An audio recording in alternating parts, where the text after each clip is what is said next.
नमस्कार, आप देख रहे हैं हार्ट टॉक भारत। मैं हूं दिवाकर विक्रम सिंह। स्विट्जरलैंड के दावोस में एक बड़ी बैठक चल रही है जिसमें पूरी दुनिया के बड़े नेता इकट्ठा हुए हैं। इस पर मैंने हार्ट टॉक भारत पर एक वीडियो बनाया है, उसका लिंक भी दे दूंगा और आप उसको हार्ट टॉक भारत के उस वॉल पर जाकर के देख सकते हैं। फेसबुक पर भी मैंने डाला है। और डोनाल्ड ट्रंप बहकी बहकी सी बातें करते करते पूरी दुनिया की स्थिति को, जिसे वर्ल्ड ऑर्डर कहते हैं, कहाँ से कहाँ पहुंचा दिया। ये हम ही नहीं कह रहे, हम अर्थात हम भारतीय, बल्कि पूरी दुनिया कह रही, वो भी कह रहे हैं जो अमेरिका के साथ कंधे से कंधा मिलाकर चलते हैं, अर्थात यूरोपीय यूनियन। और सब अपनी अपनी राहें ढूंढ रहे हैं और सबको भारत के साथ आगे बढ़ने में बहुत बड़ा फ्यूचर दिखता है। आप सोच रहे होंगे मैं क्या कह रहा हूं। जी हाँ, यूरोपीय यूनियन के अध्यक्ष उर्सुला डी लियन और एंटोनियो डी कोस्टा 26 जनवरी को भारत की चीफ गेस्ट होने जा रही हैं। यूरोपीय यूनियन के अध्यक्ष के रूप में जब वो आएंगी तो उनके भारत के साथ एक शिखर वार्ता होगी और उस वार्ता के बाद यूरोपीय यूनियन के साथ हमारा मुक्त व्यापारिक समझौता हो जाएगा। सिर्फ यही नहीं, भारत मैरीटाइम सिक्योरिटी से लेकर वो बड़ा समझौता करने जा रहा है जिसमें आंतरिक और बाह्य सुरक्षा के क्षेत्र में भी दोनों एक दूसरे को बहुत सहयोग देने जा रहे हैं। और इस सहयोग के मायने और मतलब समझिए, यूरोपीय यूनियन के ज्यादातर देश नाटो से संबद्ध हैं, अमेरिका से संबद्ध हैं, और यूरोपीय यूनियन के तौर पर वो सभी देश भारत के साथ सॉलिडरिटी ही नहीं, भारत के साथ रक्षा क्षेत्र में बड़ा समझौता करने जा रहे हैं। इसके मायने और मतलब आप समझिए कि रूस जो हमारा दोस्त है, उसके साथ तो हमारी सुरक्षा की सारी व्यवस्थाएं और सारे जितने समझौते हैं वो आगे बढ़ ही रहे हैं। अब उसके धुर विरोधी यूरोपीय यूनियन, उसके भी सदस्य देश भारत के साथ जुड़ना चाहते हैं। क्या मायने और मतलब हैं? हम ऐसा इसलिए कह रहे हैं क्योंकि वाइस प्रेसिडेंट यूरोपीय यूनियन कैलिस ने घोषणा कर दी है कि अब भारत के साथ यूरोपीय यूनियन बड़ा समझौता करने जा रहा है। डोनाल्ड ट्रंप को एक बड़ा संदेश 26 जनवरी के दिन और अभी भी मिल रहा है। उनको डावोस में भी एक बहुत बड़ी सूचना मिल चुकी है कि भारत क्या कुछ करने जा रहा है। और शायद यही कारण था कि एक पत्रकार ने जब पूछा उनसे एक सवाल कि भारत के बारे में आप क्या कहना चाहते हैं और भारत के साथ आपकी डील, जो व्यापारिक डील है, वो कैसे आगे बढ़ेगी, और फिर उन्होंने प्रधानमंत्री नरेंद्र मोदी की तारीफ की, अपना अच्छा मित्र बताया और कहा अमेरिका और भारत बड़े व्यापारिक समझौते की ओर आगे बढ़ चुके हैं, बहुत जल्दी बड़ी अच्छी खबर होगी। वो खबर कब आएगी, कितनी अच्छी होगी, आने वाले समय में पता चलेगा। लेकिन चेक एंड बैलेंस की नीति पर चलते हुए जो डिप्लोमेसी खेली जाती है यूरोपीय यूनियन के साथ, एक बड़े समझौते की ओर हम अग्रसर हो रहे हैं। उसके मायने और मतलब कर्नल वीरेंद्र साई सर, जो जाने माने डिफेंस एक्सपर्ट और एनालिस्ट हैं जियोपॉलिटिकल सिनेरियो के, उसके मामलों के, मैं उनसे बातचीत करूंगा। सर, जो कुछ भी होने जा रहा है 26 जनवरी के दिन, उस दिन हमारी सेनाएं भी राजपथ पर बहुत कुछ मुजाहरा करेंगी और पूरे दुश्मन देश को, दुनिया को ये बताने की कोशिश करेंगी कि अब भारत वो नहीं, भारत 21वीं शताब्दी का, और खास करके भारत अब का है जो नया है। इस नए भारत के साथ यूरोपीय यूनियन जिस तरीके से जुड़ने जा रहा है, उसके और मायने क्या हैं, आप इस पर प्रकाश डालिए। धन्यवाद दिवाकर जी, मुझे सम्मिलित करने के लिए एक और महत्वपूर्ण विषय पर। मेरा विंटेज तो पुराना है। मैंने भारत को एक ब्रिटिश कॉलोनी के रूप में देखा है। हम लोग सब्जेक्ट्स हुआ करते थे ब्रिटिश एम्पायर के, और उस हवा में मेरा जन्म हुआ। और वहां से और आज जब मैं गर्व से देखता हूं ये जो डेलीगेशन आ रहा है रिपब्लिक डे पर, यूरोपियन यूनियन का है, काजा खलास कजा कलास वाइस प्रेसिडेंट है, नेतृत्व कर रही हैं, और उन्होंने ये दो शब्द कहे, छू गए कहीं, कि India is now A power inevitable for the European union. Inevitable कहीं से झकझोर गया मुझे, और कितना आंखें नम हो गई उस युग से और आज के युग तक भारत को आते हुए। पलट के देखा जाए तो अब से बहुत ज्यादा समय नहीं बीता, लगभग 12-15 साल पहले तक हम 14वें-15वें स्थान पर होते थे। आज हम तीसरे स्थान पर हैं। तीसरे एज स्थान एन पर पहुंचने इकोनॉमिक वाले हैं। एज एन इकोनॉमिक पावर जी। मैं समझता हूँ it's matter of announcement right. Now. Right. हमारी स्थिति वहां पहुंच गई है। एक वर्ड डिक्लेरेशन होना बाकी है, वो भी हो जाएगा। तो ये जो हमने लंबा सफर किया है, ये भारत की उभरती हुई शक्ति, उभरता हुआ हमारा स्ट्रेचर, हमारा स्टेटस, हमारी डिग्निटी, हमारा मान, हमारा सम्मान और हमारा गर्व, ये सब चीजों को बहुत ऊपर उठाता है। भाव भोर होकर इस रिपब्लिक डे में जिस सम्मान से हमारी रक्षा की, तैनात टैंक और मिसाइल कर्तव्य मार्ग से होकर जाएंगे, उसको क्वींसवे और किंग्सवे कहा जाता था। जनपथ क्वींसवे थी, राजपथ किंग्सवे था। और 49 में एज ए स्कूल चाइल्ड मैंने वहां इसी रिपब्लिक डे परेड में भाग लिया था। किंग्सवे से कर्तव्य मार्ग तक बीच में राजपथ रहा, बहुत सा फासला हम चल कर आ गए। तो एक नॉस्टैल्जिक सी फीलिंग, भावपूर्ण से मैं गुजर कर ये सब देख रहा हूँ। जहां तक आपका प्रश्न का उत्तर का सवाल है, देखिए एक जो मल्टीपोलर सिस्टम चल रहा है, और हमारे देश में बड़ी मिक्सी फीलिंग्स हैं। कुछ लोग तो जो ट्रम्प साहब कहते हैं उसी को दोहराते हैं। उन्होंने कहा जी इकोनॉमी इज डेड, तो कुछ भारतीय भी वही गाना गाने लगे। पर कुछ लोग ट्रम्प साहब की बड़ी आलोचना करते हैं कि शाम को कुछ कह देते हैं, सुबह कुछ कह देते हैं। अरे भाई, हमारा देश है, हमारी अपनी फाइनेंशियल कमिटमेंट्स हैं, हमारी अपनी जनता है। अब हम अनाज नहीं आपसे एग्रीकल्चर प्रोडक्ट्स लेना चाहते, या डेयरी प्रोडक्ट्स नहीं लेना चाहते। हम गाय की पूजा करते हैं, हम गाय को, दूध को और सब एक पूज्य पंजाब पंचामृत में मिलाकर पीते हैं। आप गाय को नॉनवेज खिलाते हैं, और आपके यहाँ वो एक कमर्शियल क्रीचर है, हमारे यहाँ वो मातृरूप है।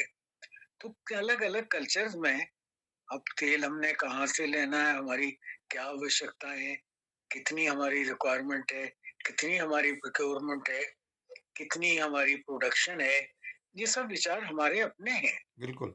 हम इसमें किसी का दखल नहीं चाहते, हम किसी के इन मामलों में दखल नहीं करते। तो बड़ी आलोचना होती रही ट्रम्प साहब की, पर मैं स्वयं कभी कभी उनका आभारी सा महसूस करता हूँ।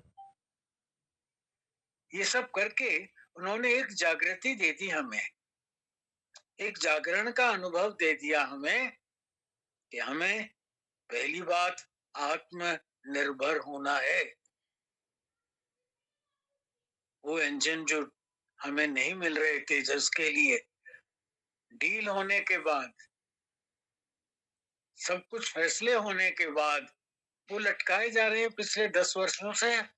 10 वर्ष से ज्यादा हो गया। अब हमें ये सब स्वयं करना पड़ेगा। न सिर्फ हमारे धनुष, प्रचंड, हुँ, तीर, ये सब काम करेंगे। आकाश, पृथ्वी, इससे बहुत अधिक बढ़कर अभी हमें सिर्फ केवल भारत के लिए नहीं, संसार के लिए इन चीजों का निर्माण करना पड़ेगा। शायद ना हो, पर अगर तृतीय महायुद्ध का समय आया तो हो सकता है युद्ध क्षेत्र में हमारी ये हथियार कहीं ना कहीं प्रयोग में आए। इन सब चीजों को देखते हुए मैं समझता हूँ हम बहुत दूर आए हैं और एक मल्टीपोलर वर्ल्ड का निर्माण हो रहा है, जिसके नेतृत्व ब्रिक्स के थ्रू और ब्रिक्स का नेतृत्व भारत के थ्रू हो रहा है। तो इस मल्टीपोलर वर्ल्ड में मैं समझता हूँ यूरोपियंस भी एक पुरानी संस्कृति है। बड़े चालाक लोग हैं। कमर्शियली ट्रेड कर करके कहते हैं सूरज भी नहीं वहां छुपता था कभी। हुँ, हुँ। और अगर आज वो दूरदर्शी रूप में भारत का महत्व समझ रहे हैं, उस रूप में नहीं जिस रूप में एक दशक से ज्यादा उन्होंने देखा, पर एक नेता के रूप में देख रहे हैं और हमें इंडिस्पेंसेबल सोच रहे हैं, तो मैं समझता हूं उनके अपने यूरोपियन यूनियन और उनके साथी देशों के लिए एक दूरदर्शिता है। हमारे लिए सीना निकाल कर गर्व से आंख में आंख डालकर खड़े होने का, बात करने का एक बड़ा सुअवसर है। और ये जो हमारा गणतंत्र दिवस अब 3 दिन बाद मनाया जाएगा, इसमें और गर्वान्वित होंगे हम लोग और प्रसन्न होंगे हम लोग और सम्मान और आत्मसम्मान और आत्मविश्वास के साथ देश आगे बढ़ेगा। सर एक बड़ा सवाल है कि उर्सुला जी। जब आ रही हैं एंटोनियो डी कोस्टा के साथ और वो चीफ गेस्ट बनेंगी, बातचीत होगी, समझौते होंगे, मैरीटाइम सिक्योरिटी, समुद्र क्षेत्रीय सिक्योरिटी पर होगा। कई यूरोपीय देश जो है वो समुद्री सिक्योरिटी के मामले में, जो मैरीटाइम सिक्योरिटी जिसको कहते हैं इंग्लिश में, उसमें बहुत प्रवीण हैं। तो वहाँ से हमें उपकरण सहित उनके अनुभव भी मिलेंगे। और सुरक्षा के मामले में क्या बड़े समझौते होने जा रहे हैं जिसको लेकर के अमेरिका भी उसके कान खड़े हो सकते हैं। वो भी कुछ सोचने पे मजबूर हो सकता है और सोच भी रहा है, क्योंकि डोनाल्ड ट्रंप, हालांकि डोनाल्ड ट्रंप की बात का कोई भरोसा है नहीं। डोनाल्ड ट्रंप फिर कह रहे हैं हमारा बड़ा मित्र है, हमारे बड़े अच्छे मित्र हैं, मोदी हमारे बड़े अच्छे मित्र हैं, और ये कह रहे हैं कि हम बहुत अच्छे डील पर आगे बढ़ने जा रहे हैं, बहुत जल्दी आपको बड़ी खुशखबरी मिलेगी। लगता है कि उनको लगता क्या है, भनक तो लग ही चुकी है कि यूरोपीय यूनियन भारत के साथ मुक्त समझौता करने जा रहा है व्यापारिक, और साथ ही साथ सुरक्षा के मामलों में जो हमारी उनकी साझेदारी बढ़ने जा रही है, ये किस तरीके से बैलेंस की स्थिति बनाएगी, क्योंकि अमेरिका की अतिवादिता से यूरोप परेशान हो चुका है। हालांकि परेशानी के बावजूद भी वो अपने सेल्फ रेस्पेक्ट से समझौता कर रहे हैं। ये यूरोपीय यूनियंस की मजबूरी है, जिसमें नाटो में शामिल हैं अधिकतर देश, और ये अमेरिका की भी मजबूरी है। दोनों एक नूरा कुश्ती की स्थिति में दिखते हैं, कभी लड़ते हैं, कभी मिलकर बैठ करके एक डिप्लोमेसी करते हैं, और पता नहीं कौन सा वर्ल्ड ऑर्डर बना रहे हैं जिसके बारे में कुछ कहा नहीं जा सकता। दिवाकर जी, यहाँ ये सोचना और कहना भी गलत नहीं होगा कि हमारी जो हमने क्यों ये नाटो और सियाटो उन दिनों में बड़ी बात होती थी, हमने ज्वाइन नहीं किए। एक पंचशील का भी हमारा दौर चला था और जो हम निष्पक्ष रहने की एक पॉलिसी पर चलते रहे शुरू से, मेरे ख्याल कहीं वो भी रंग लाई है। और आज हम इस स्थिति में हैं कि हम किसी में ब्लॉक में नहीं होते हुए भी हर महत्वपूर्ण ब्लॉक में कुछ ना कुछ अपनी बात रखते हैं। तो एक महत्वपूर्ण जगह है ये। मैरीटाइम सिक्योरिटी की आपने बात की, तो मैं यहाँ ये भी बताना चाहता हूँ कि हमारी अपनी निपुणता बहुत अच्छी है। मैरीटाइम सिक्योरिटी में कहीं से कम कम नहीं नहीं है। है, बिल्कुल। मैं यहाँ ये भी बताना चाहता हूँ कि मराठा साम्राज्य के सही जो बात। शिप्स चलते थे, वो ये जो सी पायरेट्स होते हैं, इनको बहुत बार टक्कर देकर और ठिकाने पहुंचा चुके हैं। इसके अलावा रिसेंट पास्ट में देखा जाए, सी पायरेसी के कितने मौके थे जिसमें इंडियन नेवी और हमारे कोस्ट गार्ड ने स्वयंभू होकर बिल्कुल। और बहुत सख्त कदम उठाए और सी पायरेट्स को उनका ठिकाना दिखा दिया। हम्म, तो सी पायरेसी के विरुद्ध हमारी नेवी काफी सक्षम रूप से सक्रिय रही है और इसको हमने पिछले 10-20 वर्ष में अच्छी तरह साबित किया है। हम्म, अब जो ये हमारे दो नए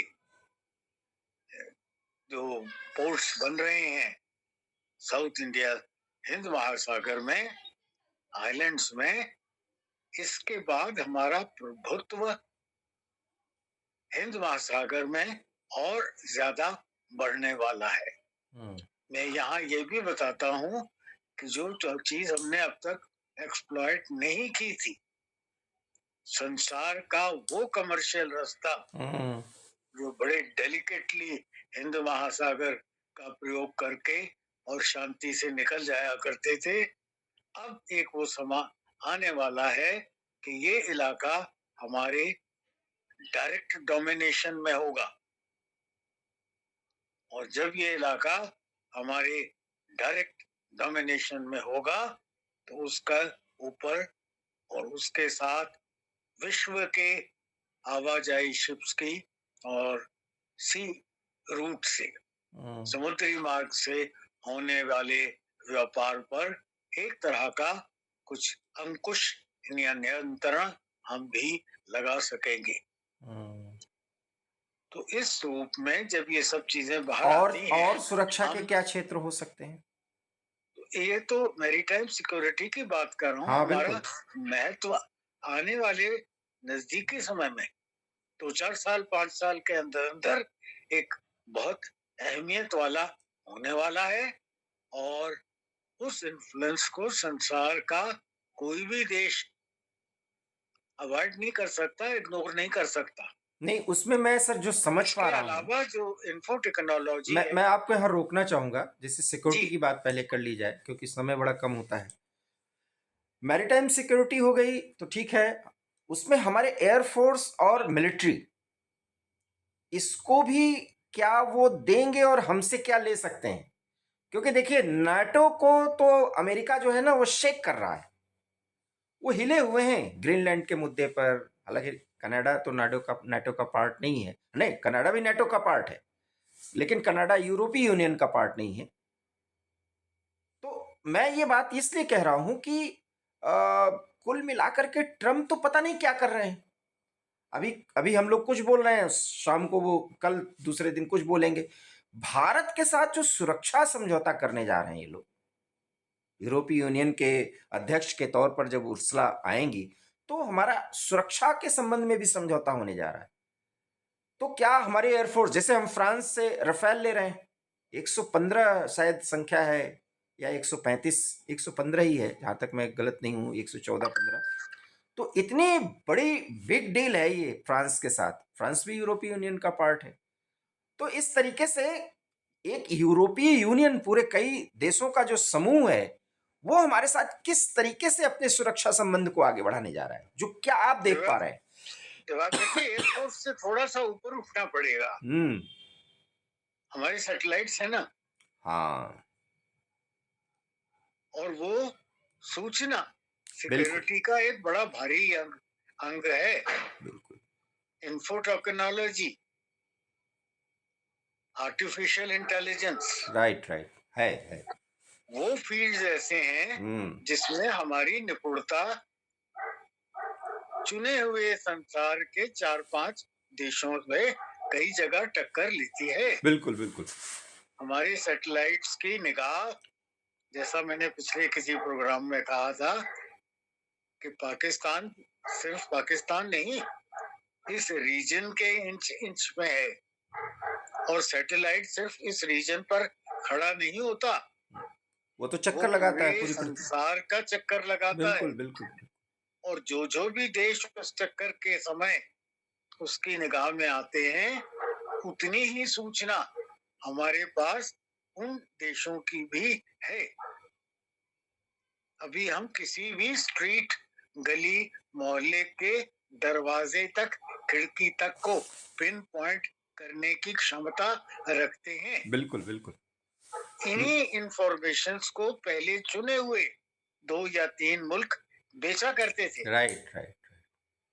अब वो हम अपनी निगाह से देखते हैं, रिकॉर्ड और करते हैं, रिकॉर्ड करके सेव करते हैं, और आज का रिकॉर्ड और कल के परसों के रिकॉर्ड में क्या अंतर है, हमें बताता है कि कहां से क्या हरकत हो गई। हुँ। तो इससे इन सर सब चीजों को देखा जाए। हुँ, आपने नेवी का जिक्र किया। अब जो हमारे ये न्यूक्लियर पावर्ड सब मेरीन्स है, राइट, राइट। जर्मनी इसके लिए कर रहा है, बिल्कुल। जो 6 6 महीने, 8 8 महीने अपनी क्षमता से समुद्र के नीचे रह सकेंगे। Right, right. अब वो वहां बर्थडे पार्टी थोड़ा मना रहे होंगे। सही बात।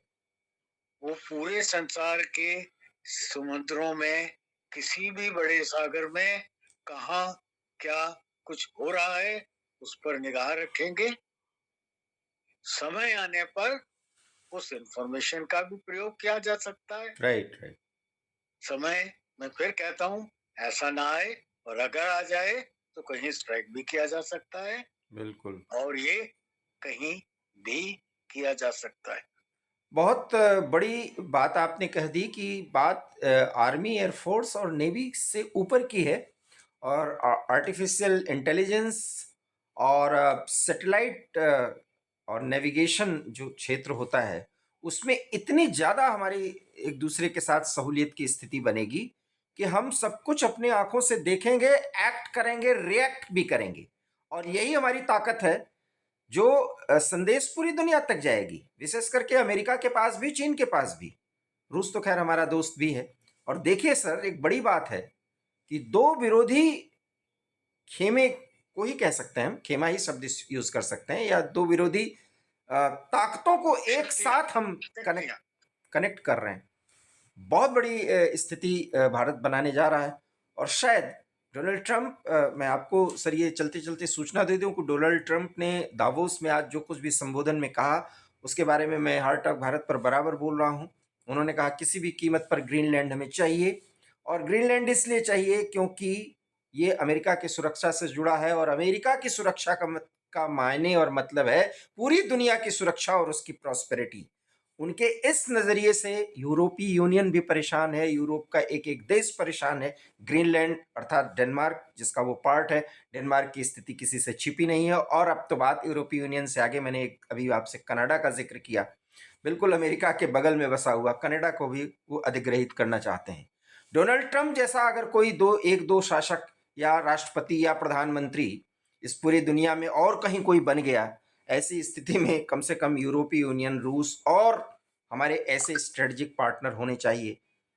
आने वाला समय बेहद खतरनाक है, चैलेंजिंग है। इन परिस्थितियों में यूरोपीय यूनियन के साथ मुक्त व्यापार समझौता और सुरक्षा के क्षेत्र में जो कुछ भी होने जा रहा है, कर्नल ब्रेन साही सर ने उस पर प्रकाश डाला है। हमने भी आपको बहुत कुछ बताने की कोशिश की है। इस वीडियो पर आप अपनी राय रखिए और हमें बताइए कि आप अपनी तरफ से क्या सुझाव देना चाहते हैं, ताकि ये दायरा हमारा और बढ़ सके और भारत की स्थिति बेहद मजबूत हो जाए। हमारा ये कुछ कहना चाह रहे हैं सर आप? जी, एक लाइन में मैं पूरा करूंगा कि समुद्र की गहराइयों से गहरा, आकाश की ऊंचाइयों से भी ऊंचा संदेश है मेरा, ये आज का भारत देश है मेरा। बहुत बहुत धन्यवाद। और ये कर्नल सर के इमोशंस हैं, और इनकी जो जिंदा दिली है वो इसमें जाहिर हो रही है। आप इनके इस वक्तव्य पर और इस इमोशंस पर अपनी राय ज़रूर दीजिए। और एक सैनिक और सेना का ऑफिसर, और जो निगहबानी रखता है पूरी दुनिया के परिवेश पर, और उसका भारत से क्या जुड़ाव है और क्या दुराव है, आप समझ सकते हैं कि कर्नल सर ने जितनी बड़ी बात कह दी है। अपनी कमेंट और अपनी राय के ज़रिए आप इनकी बातों से सहमति या असहमति जता सकते हैं। हमारा वीडियो अच्छा लगा हो तो इसको शेयर भी कर दीजिए और हमारे चैनल हार्ट टॉक भारत को सब्सक्राइब कर दीजिए। बहुत-बहुत धन्यवाद। नमस्कार। धन्यवाद दिवाकर जी।